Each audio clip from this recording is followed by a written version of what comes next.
Hello world! I'm going to share with you my CS50x 2021 final project titled My DVA Designer. DVA stands for Dynamic Vibration Absorber, or sometimes another term used is Tuned Mass Damper or TMD. My name is Luqmaan.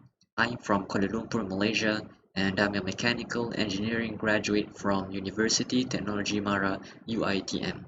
In this web application, there are six main functions. Function number one is we can register as a new user. Function number two, we can log in using the credentials we registered. Function number three is we can change the password as required.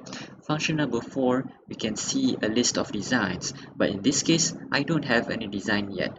And before creating a new design, I would like to share with you function number five, which is learn.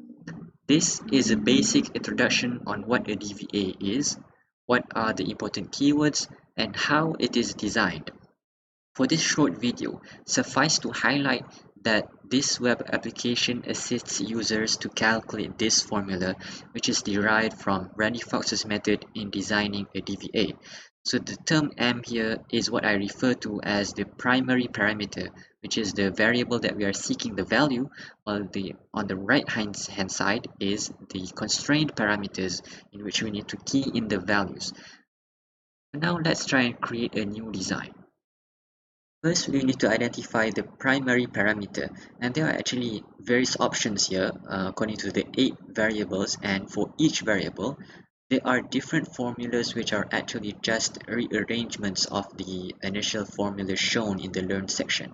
So let's say we maintain the tune mass as the primary parameter. When you select next, we need to key in the values of the parameters, and I actually had a experiment conducted according to my final year project almost 2 years ago, and these are the values that were experimentally measured, calculated, and some of them were just because those were the available and suitable materials to be fabricated. So let's try and use these values. When I calculated, this is a preview of the results, and the asterisk here reminds us what was the primary parameter that we selected, and this is the value that is calculated by the web application. So if you are satisfied, you can save the system by saving the DVA name and then adding a preview notes if desired.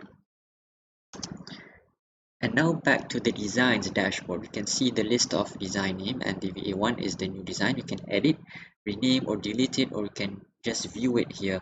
That's all. Thank you.